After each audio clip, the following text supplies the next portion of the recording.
Christine.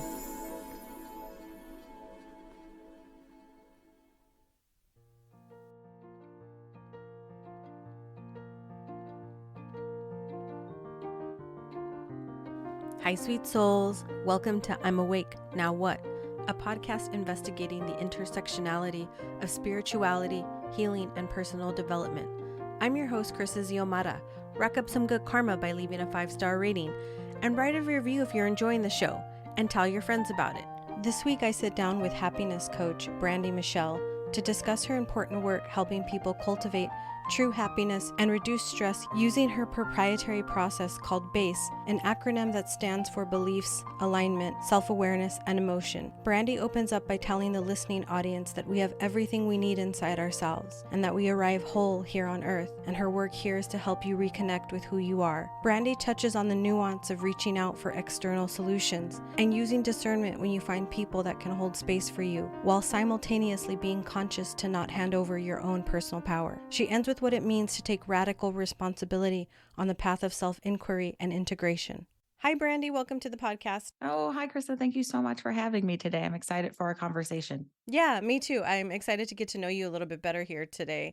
My first question is always to pass it back to you and give you the option to introduce yourself in your own words about who you are and what you do. Oh, thanks so much. I'm Brandy of Brandy Michelle, and I am a happiness coach. And I basically partner with individuals who've had a fair amount of success in their life, but still feel like something is missing. The work that we do allows them to reconnect with themselves, to better understand happiness is not actually an outcome of success. It needs to be a goal unto itself. I believe that my purpose in this lifetime is really to take kind of these really dense and big spiritual concepts and simplify them for people because they are governing the universe, and also to be one of the humans who brings them much more mainstream. So really excited to talk more about how I do that. Yeah, I love that. I love this idea, breaking it down into little pieces so we all can and take it into little parts as we sort of try to navigate this experience. My second question is one I've always kept in here. I'm always curious about everybody's spiritual, religious, or not at all journey growing up, and then what they're sort of centering themselves as an adult in. So what was that? What was your childhood experience like? And then what are you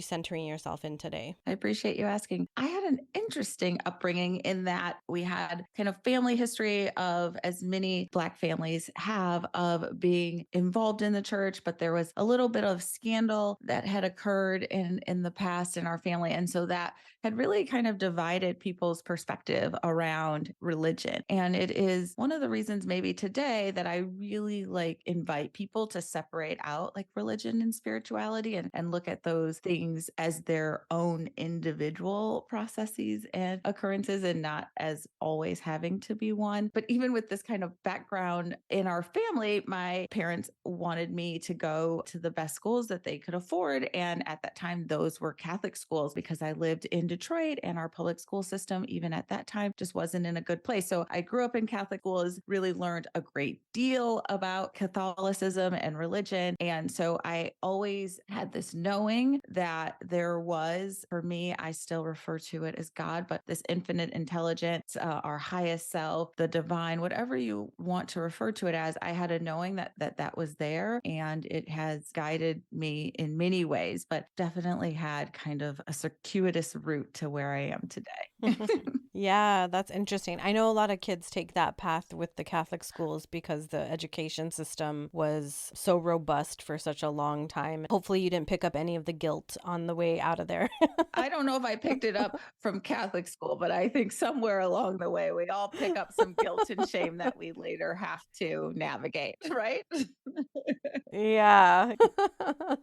That's so interesting. Thank you for sharing that. So what we're doing here today is to talk about the work that you're doing, which sounds amazing. I thought where we would start is there has to be a lot of unlearning and undoing when you're working with clients. I can imagine that we all come to these situations where we're working with people and there's conditioning, there's like limiting beliefs, there's all these things that are getting in the way of us pushing through to get what we want or to change our life, or whatever, anyone can put a blank in there about what it is they're trying to accomplish. I was wondering if, as a baseline for getting into the work that you do, I thought we might talk about some general themes you see with the people you work with the conditioning that they have to break around the happiness and the success and being in alignment with their core values and sort of reorganizing themselves as an individual. What are you seeing when you work with people in those three areas? Yes, you're very right. First place that I start with everyone is this idea that we are whole humans and that everything we need, we have. And so it's really shedding of what we don't need, right? And reconnecting with who we are at the cellular level, who we were meant to be in this lifetime. And that process, it's really robust, right? So we have to think about this remembering mostly that we are whole, this understanding that our imperfections are what make us inherently perfect. And the more that we can embrace those imperfections and realize that it's part of this beautiful journey and the learning, then we will cross that chasm much more quickly, right? Like when we resist the urge to make mistakes, when we ruminate about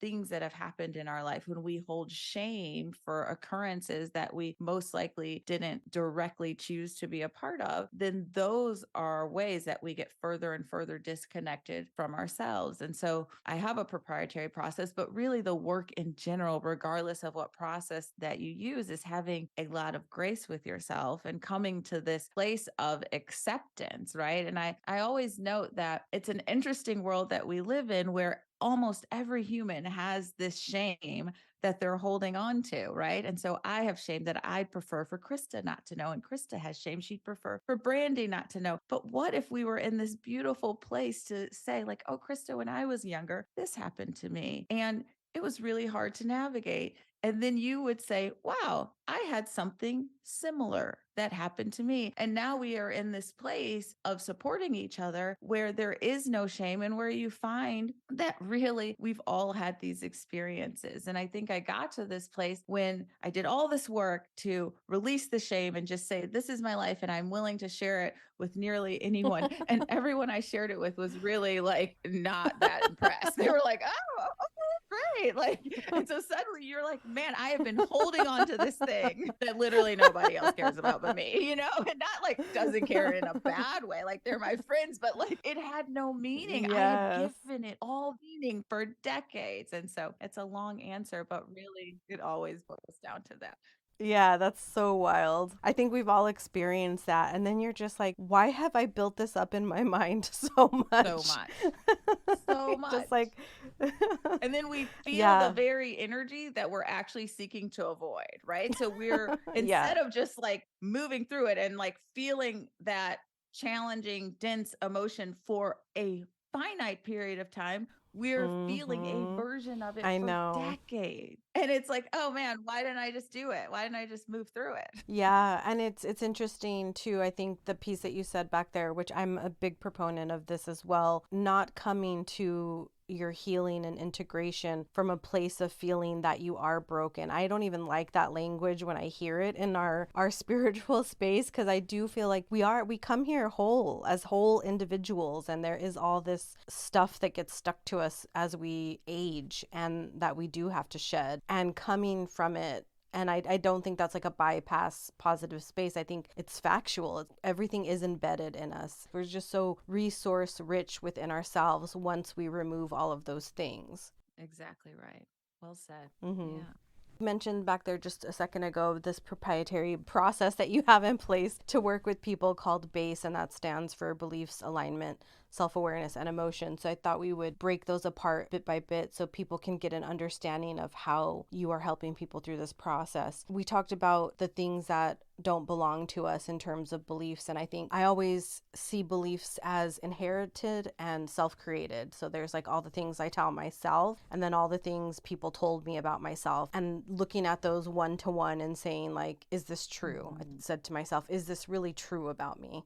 Is this really real? Is this who I really am? And we find, I think, on this journey that whatever those beliefs are, there's limitations associated with those beliefs. So like if I am not smart enough, then I can't, have a good job and make good money, and like it's a slippery slope, right? Exactly so right. For you with beliefs, what are you working with around that? What is it that you're sort of approaching in that realm of the beliefs for people you work? I have this beautiful story that I share around beliefs. And it's this idea. I had a friend who was like really worried about getting sick. And every day, or every time I saw her, I didn't see her every day. She would note that she was concerned about getting sick. Finally, I said, "Hey, you got to let that go. Like you're holding on to it so tightly, like you're going to make yourself sick." And then about 2 weeks later, she calls and she says she's sick. And she says to me, she says, "See, I told you I was going to get sick." And I said to her, "No, see, I told you." And so we both had this like different perspective. And that is how tricky the mind is, right? So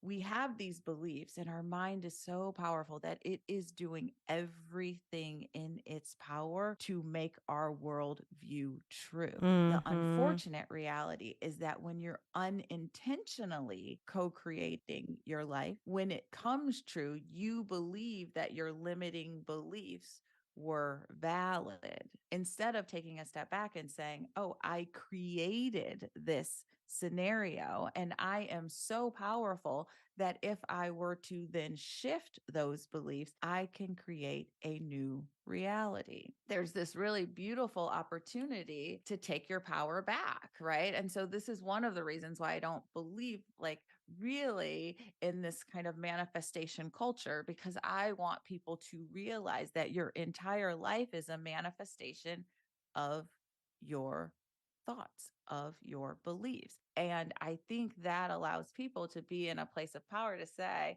"I can actually co create my entire reality instead of using this energy to get a house or to get a car or to get a job or to get a partner. I can use it just to live this really beautiful, fulfilled life when I step back and really understand what's going on in my subconscious mind." That's why it's the first step of my 4-step process base, which is I fundamentally know foundational to really living a life of purpose, a life of fulfillment. And so it's really like understanding what are the beliefs that have gotten you to this place, especially as it pertains to happiness, as it pertains to kind of your level of consciousness. What are the beliefs that are guiding your life? And I think to your point earlier, fundamentally, all your beliefs come from your family and your upbringing and kind of this cultural, and not from a blame perspective, because our families are we all are doing the best we can. And that's why it's important to have grace with yourself and grace with others. Like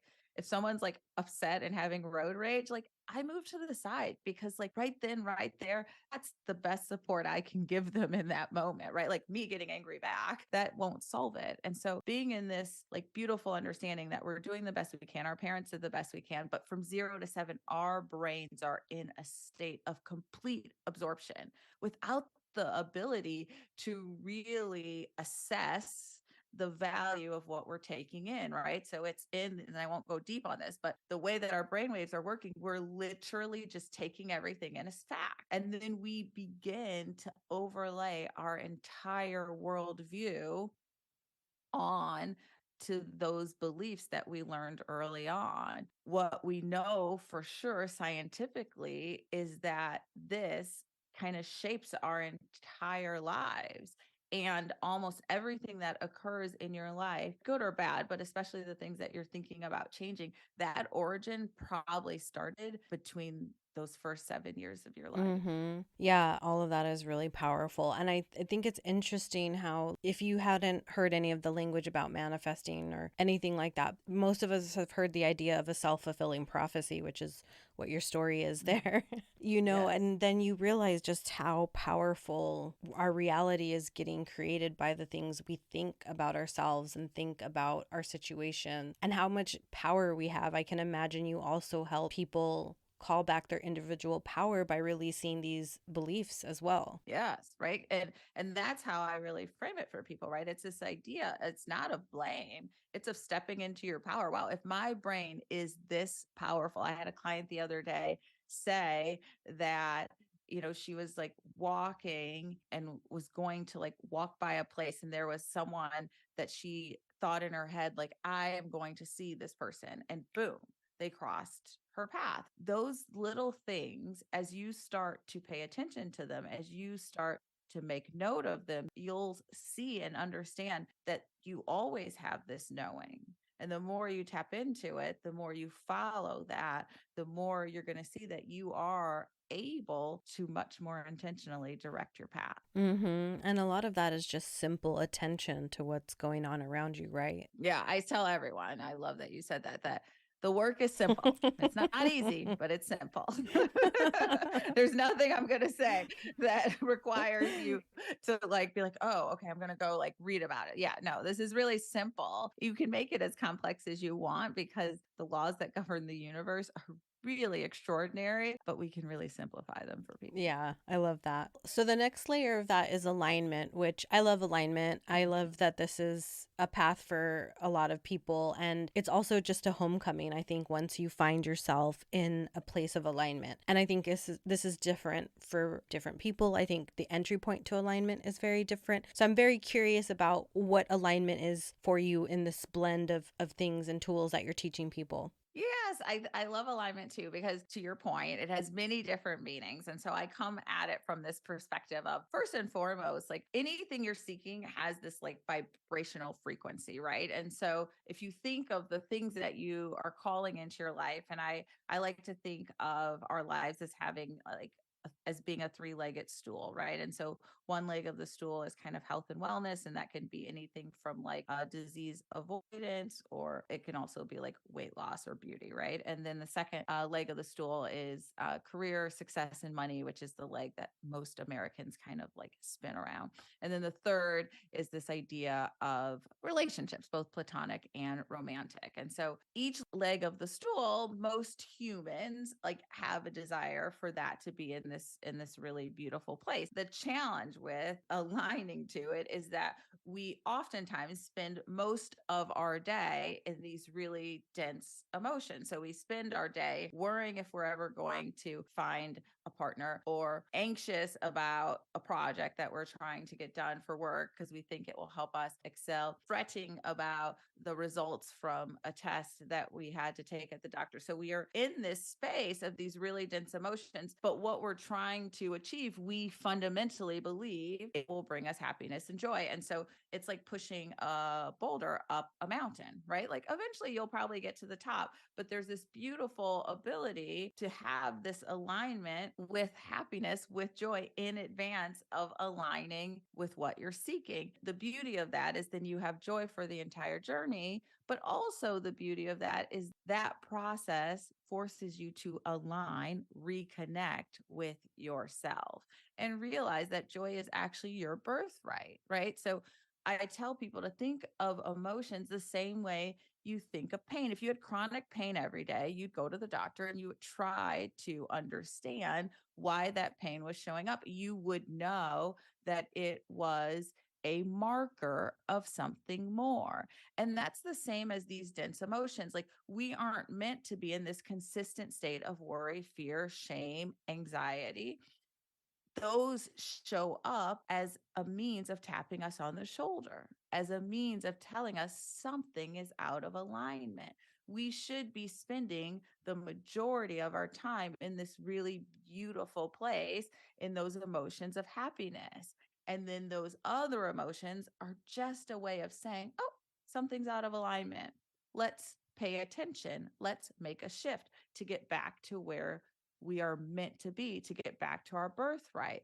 But our culture, our society, our families have really like ingrained in us that like all of these really dense emotions are meant to kind of be turned on all the time.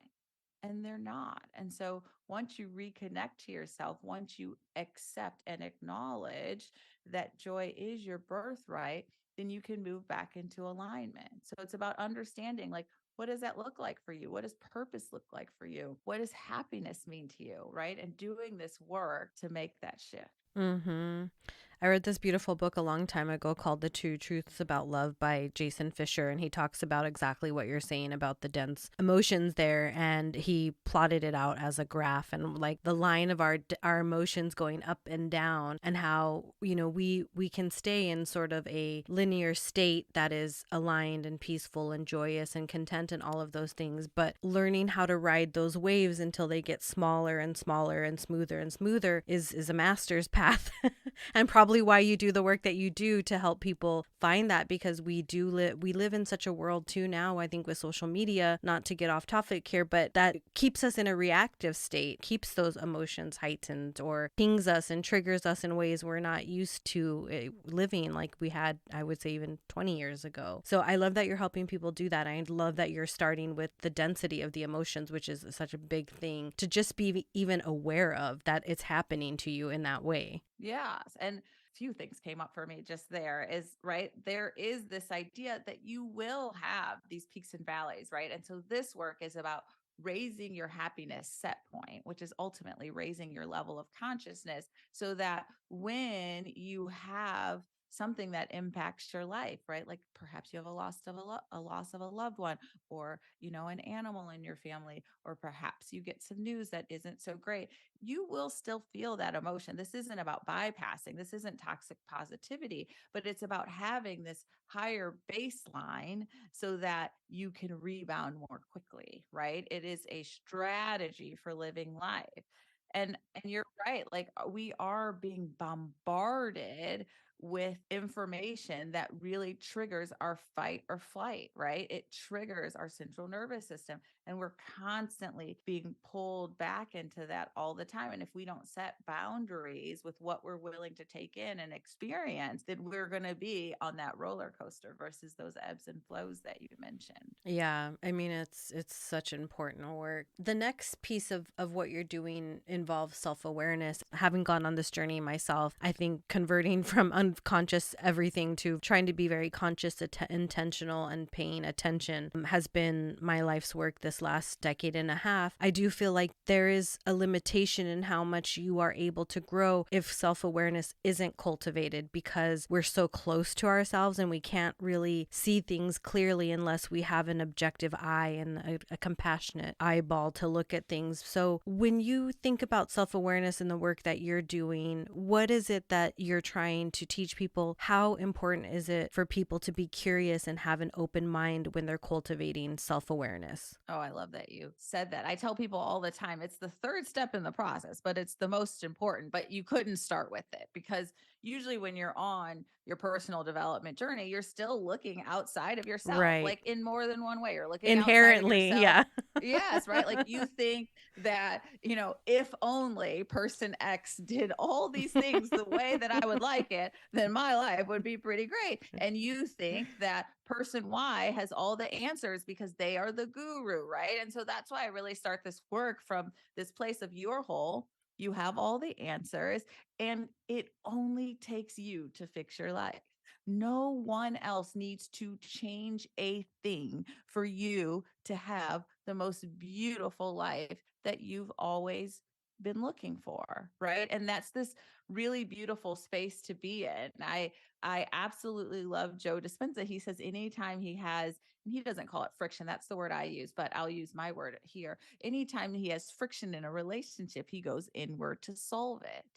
You don't need anyone else to solve the challenges in your life. And so I offer to people that getting to this place of really asking yourself, like, what is going on that is causing me to create these situations that are pushing me out of alignment?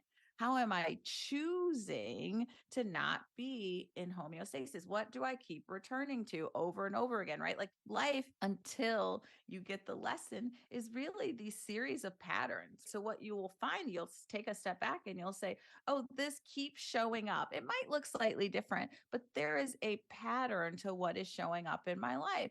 And the pattern only dissipates when you get the lesson. That's why friction, that's why pain, that's why these things show up in your life, because it is trying to remind you that there needs to be change, there needs to be shift. And so when you get to this place of really accepting your power and understanding that there is something, and it may not be your fault that it is in your experience, but there is something going on in your experience that is causing you to have the life that you currently have, then you can more easily make the change that you're seeking.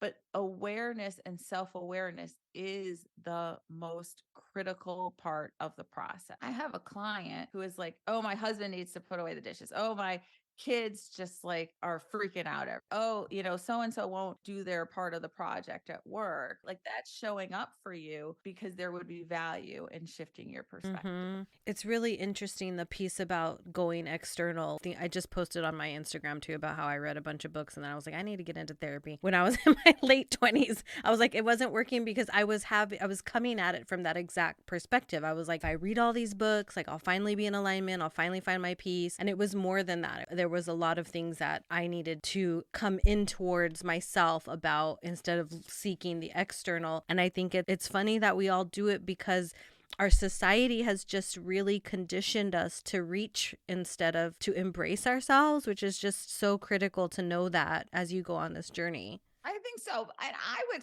or not argue, but I would think that like if you look back over the history of time, it is the natural progression of evolution, right? Like first you blame everyone else, then you think someone else is going to give Yeah. you all the answers. And then you finally are like, oh man, like I'm perfect just the Yeah. way I am, and I can fix all these things on my own. And it's not like we are meant to be in relation with others, right? So for me, like having this conversation with you, I'll learn from you and you may learn from me. And that's the beauty of the world.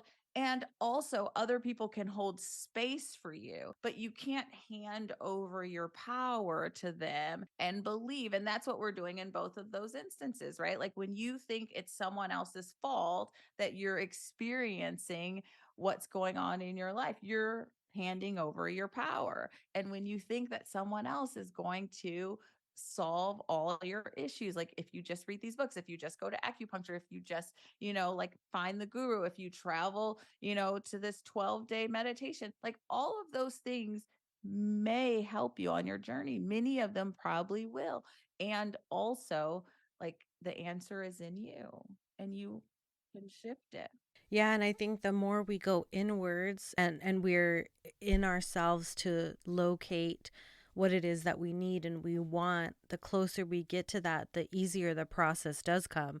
I think you're absolutely spot on that we do take that similar trajectory, but once we start to recognize that we have the tools and the resources within us, it does create this gateway and this opening to change the way we are. Yeah. I love that you said that we're all sort of doing that because it's true. We I think everyone that's come to this podcast has a similar life path where we do that, and it's really comical once you're on the other side.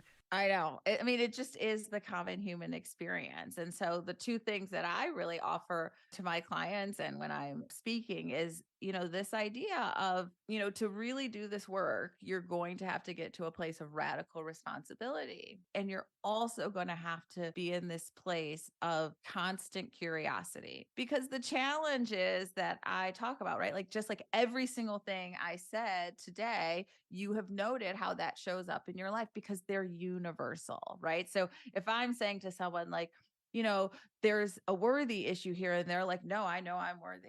And you're like, okay, like, like we have all navigated a worthy issue. It doesn't mean like, I don't think I'm worthy of having a good life, but it may be like, I don't know that I'm worthy of having a spouse that supports me at the level and thinks that I should be able to go out and blossom, right? Worthiness is specific, right, to an aspect of our life, right? But if you go into it when someone's like, let's examine where you may not feel worthy of having this thing that you're seeking, if your first inclination is to share, oh no, I'm worthy, that's that doesn't serve you, right? Instead of be in this place of saying like, it's clear to me where I feel very worthy. I'm an executive in a company, or I've been healthy my whole life, right? Like I feel worthy of living, embodying those traits, but perhaps there's an aspect of my life where I don't have that same level of worthiness. The beauty of that is like, you can translate, right, that emotion that you feel in part of your life to this other aspect of your life. But the challenge is if you just put up a wall and say, like, no, that's not me, right? Like, so you have to have this beautiful curiosity and you have to have this radical responsibility to evolve your own life. I love the idea of transferring that. I think in the professional setting, you hear this idea a lot. Like, let's say you work in a traditional corporate role and you're having your own employee development. There's always this idea of transferring skills to other areas. We need to do that in our spiritual evolution as well. Transferring that worthiness to all the parts of our lives is so important. I love that you use that as an example. I couldn't agree more. I think radical self-acceptance, radical curiosity, all the radicals of just coming in towards yourself are just so key. And unfortunately, that takes a process to start undoing all of that, because like you said back there as well, I think I was really angry with my parents for a long time because they put me into a weird religious experience. And at one point I shifted from blame to allocating responsibility. Like, I could give them responsibility in it, but I don't have to blame them for what it is. And that's huge in shifting all of the wounding and the trauma that lived there was really big. That's a beautiful process, right? And that's what I say all the time, right? Like, there's this idea of I can take radical responsibility for my life. It does not absolve bad actors. I'm not referring to your parents as bad actors. But my point is, if I, as a Black person in the world, say, like, I'm going to be, do, and have whatever I want in this lifetime, and regardless of the structural issues that are here, it doesn't mean that there is no racism. It doesn't mean that there aren't structural issues. It doesn't mean that there aren't bad actors. It just means that I am going to, like, be laser focused on aligning with the life that I'm seeking.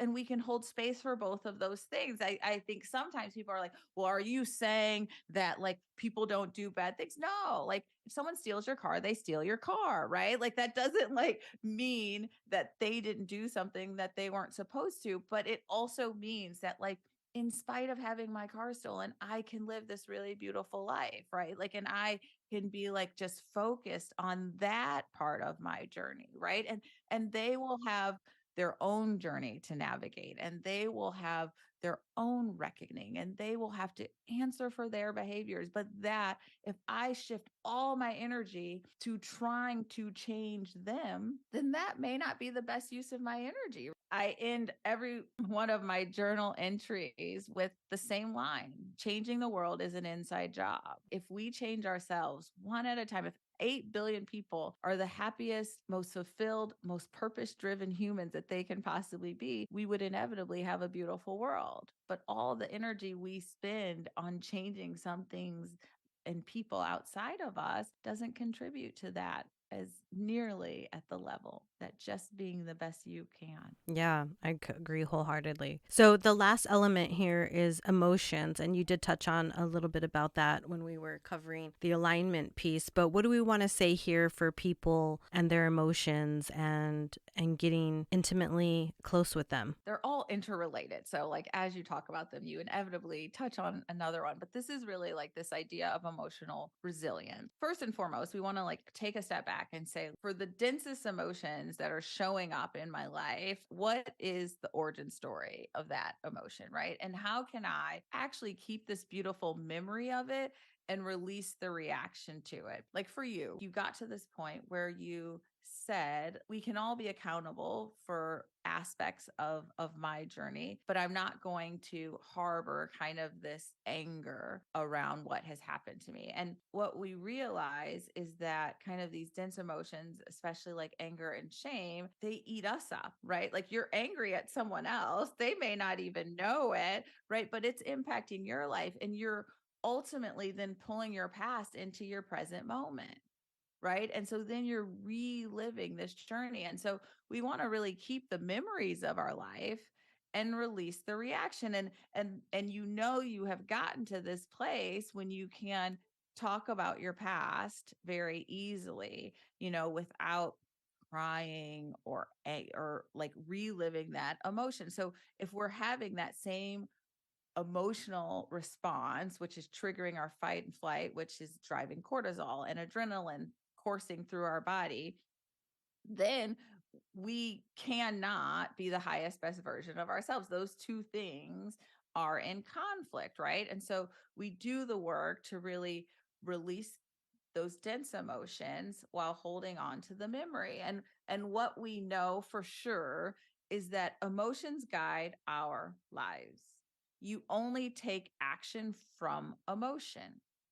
You only create behaviors from emotion. So the more that you are tuned in and have this depth of understanding of the emotions that you're feeling, then you can more purposefully drive action, which creates outcomes. Mm-hmm. When we're feeling apathetic, we don't do anything. When we're feeling angry, we are focused on the past. When we're feeling worried, we are focused on the future, right? And so it is in this present moment of joy where we're not overthinking, we're being guided by intuition, we're not being clouded by these emotions, which are really meant to like save us from a bear. They're not meant to live every single day in that space.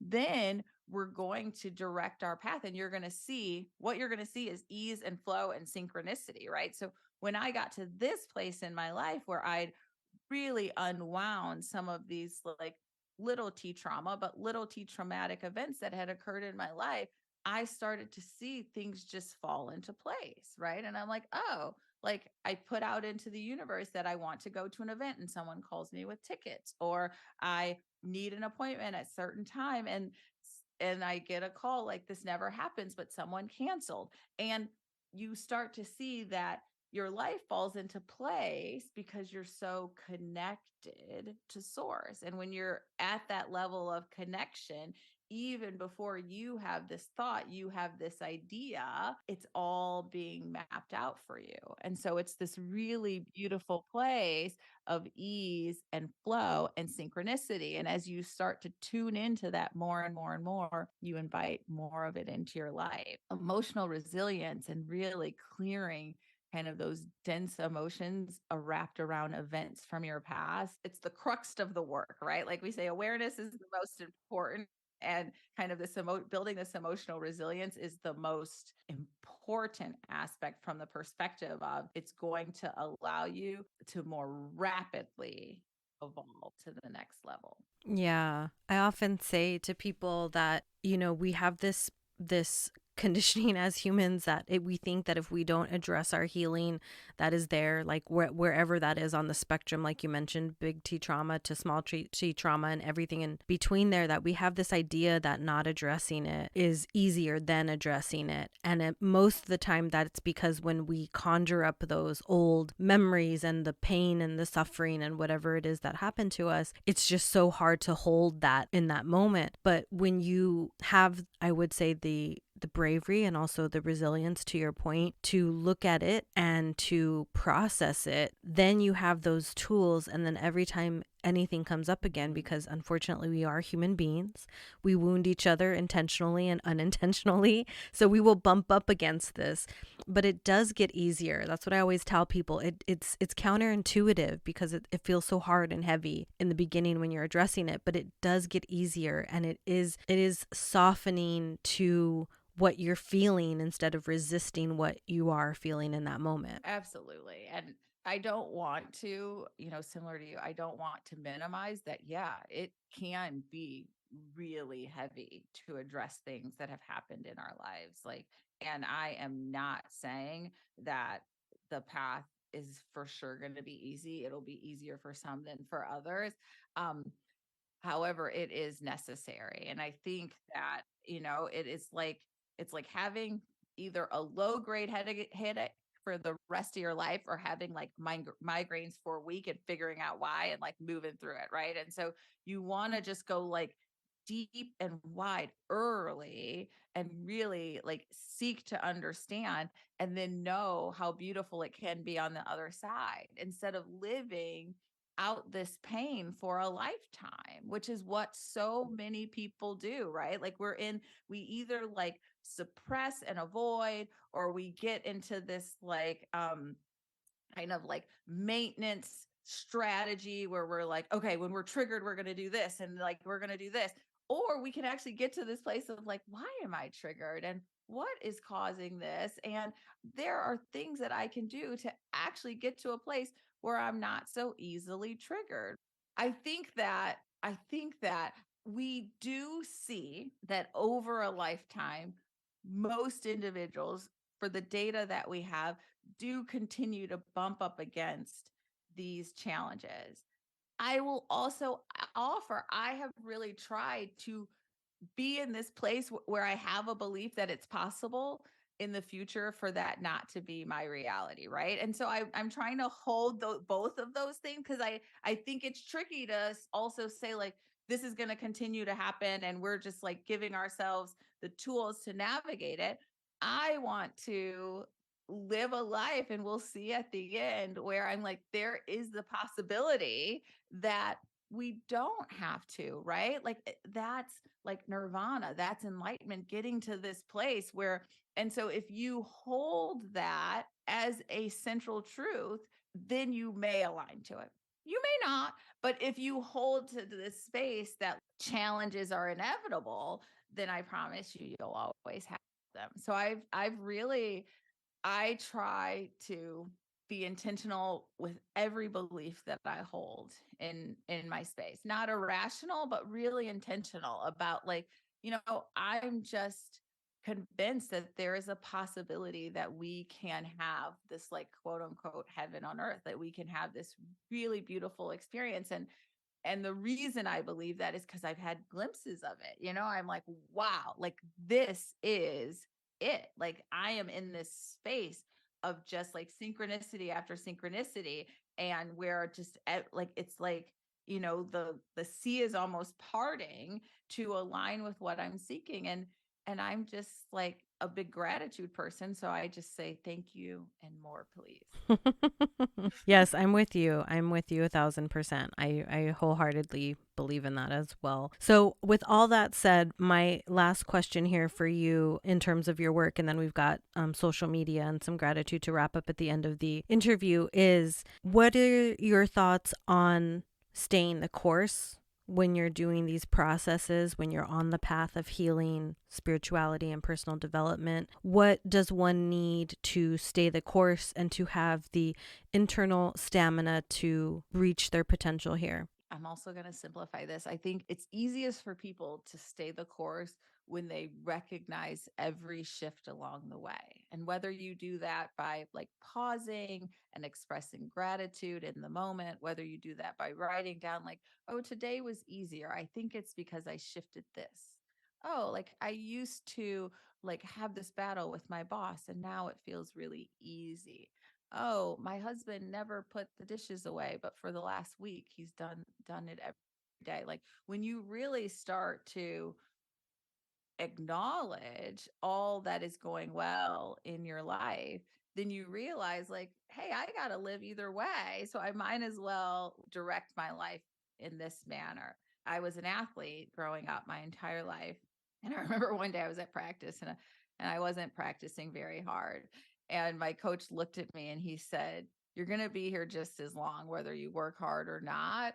And it's going to impact, it's going to impact how you perform later. And that was like really simple, but it's true. It's like, I got to do this work either way, right? Like I've got to live either way. So I might as well live in this beautiful way and continue to dig deep. And what can keep you on that path is this acknowledgement of the shifts, and you acknowledge every shift. What we know is there is no magnitude for the universe, right? Like what you're being delivered, what you're being given is aligned with your beliefs. And if you can expand your belief around what's possible for you, the universe will also deliver that to you. And so you expand your beliefs by just acknowledging every single thing that is coming your way. And in doing that, you're going to get to this beautiful place where you wouldn't dare leave the path. Mm-hmm. That's beautiful. Well, we'll leave it right there. I'm going to give you space here to tell the listening audience where they can connect with you online, any offerings you have upcoming, and anything else you'd like to add. Amazing. Thank you so much. So you can find me online at www.brandy with an I, Michelle, MECHELE.com. And I have a couple of things I'd love to highlight. On the 1st and 15th of every month, I publish journal entries. And these are just like my musings around, what's going on and how we can kind of use these topics to shift our lives. And so they're really fun and it's my version of a blog. I'd love for you guys to sign up for that. And there'll be a link that is Brandy Michelle /Krista, where you guys can find that. And then the second thing I have is called the Joy Blueprint. And it's a 4-week, 20 class course that has kind of a weekly group session that goes with it that is launching just in June. And so for your listeners, the July cohort will be available. And I'd love for people to look into that. It's $497 for the 20 courses. And it's really impactful. Gotten some great feedback. Amazing. That's awesome. And I always wrap up with some gratitude. So I always check in with my guest about 3 things they're grateful in this moment, this week, this year, sort of whatever's rattling around in your heart chakra today. Oh, I love that. I'm really grateful for this opportunity to have this conversation with you. I love being in community with like-minded individuals. I'm super grateful about launching the course this coming Monday, which will be tomorrow. So that's super exciting. And also, my little guy is finishing kindergarten this week. And just to see how he's grown and really like embraced himself in this beautiful way also brings me so much joy. So thanks for letting me share that. Oh, yeah. He's adorable too. I already checked him out on your Instagram. He's so cute. His sweet little smile. It's just, I cannot. I was like, oh my God, he's precious. Well, I had a wonderful time with you. I'm really grateful that we had this time together to unpack this really important work that you're doing and that the take that you're doing in your own world with how you're helping liberate people through the process of base. I love all of this, and I imagine you will continue to do good things in the world. Well, I love the work that you're doing and that you're really building this beautiful platform to share just how people can harness the reins to changing their own lives. So thank you for all that you do, and this conversation has been beautiful. I appreciate your time. This podcast was written, directed, and produced by me, your host, Krista Xiomara, in alignment with light casting. Music curated and created by Mr. Pixie. You can find I'm Awake Now What on all social media channels by searching IANW Podcast. Head over to your favorite podcast app and subscribe, download, rate, and review. Come back every Sunday to partake in a new and enlightening conversation. May you be filled with love and light until we meet again.